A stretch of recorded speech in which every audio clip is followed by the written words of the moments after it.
کہ آپ سلام اللہ علیہ کا عقد خلیفہ ثانی عمر سے ہوا تھا، تو یہ خلاف عقل اور خلاف غیرت روایت ہے۔ اور اس روایت کو ذخائر العقبہ میں جس طریقے سے لکھا گیا، معاذاللہ وہ الفاظ اتنے غیر شائستہ اور نازیبہ ہیں کہ یہ اہل بیت طاہرہ علیہ السلام کی عزت کے خلاف ہیں۔ اور اس واقعے کو درج کیا گیا کہ کیسے رشتہ مانگا گیا، کیسے ان بی بی سلام اللہ علیہ کو بلوایا گیا اور کس انداز میں اس واقعے کو پڑھا گیا۔ وہ جملے خلاف عقل اور خلاف غیرت ہیں۔ جناب حضرت بی بی ام کلثوم سلام اللہ علیہ بنت امیر المومنین حضرت علی ابن ابی طالب علیہ السلام کا ایک مشہور واقعہ امیر المومنین حضرت علی ابن ابی طالب علیہ السلام کی شہادت کے متعلق ہے، جن کو علامہ مجلسی نے کچھ اس طریقے سے بیان کیا ہے کہ جناب حضرت بی بی ام کلثوم سلام اللہ علیہ فرماتی ہیں، رمضان المبارک کی 19ویں رات کو میں نے اپنے والد محترم امیر المومنین حضرت علی ابن ابی طالب علیہ السلام کے لیے افطار کی خاطر جو کہ 2 روٹیاں، دودھ اور نمک کو دسترخوان پر رکھ دیا۔ نماز سے فارغ ہونے کے بعد آپ علیہ السلام افطار کے لیے حاضر ہوئے۔ آپ علیہ السلام نے دسترخوان پر نگاہ کی اور زور زور سے گریہ کرنے لگے اور فرمایا، میری دختر، اگر ان 2 کھانوں میں سے ایک کو نہ اٹھایا تو خدا کی قسم کچھ نہیں کھاؤں گا،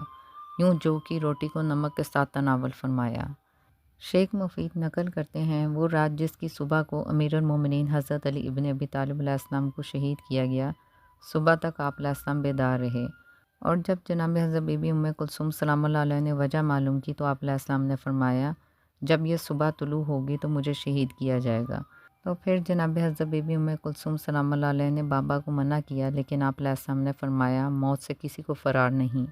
یہ فرما کر گھر سے مسجد کی طرف نکل پڑے۔ اسی طرح امیر المومنین حضرت علی ابن ابی طالب علیہ السلام کی شہادت کے موقع پر جناب حضرت بی بی ام کلثوم سلام اللہ علیہ نے روتے ہوئے ابن ملجم سے خطاب کیا، وائے ہو تم پر، خداوند عالم تمہیں دنیا اور آخرت دونوں میں ذلیل و رسوا کرے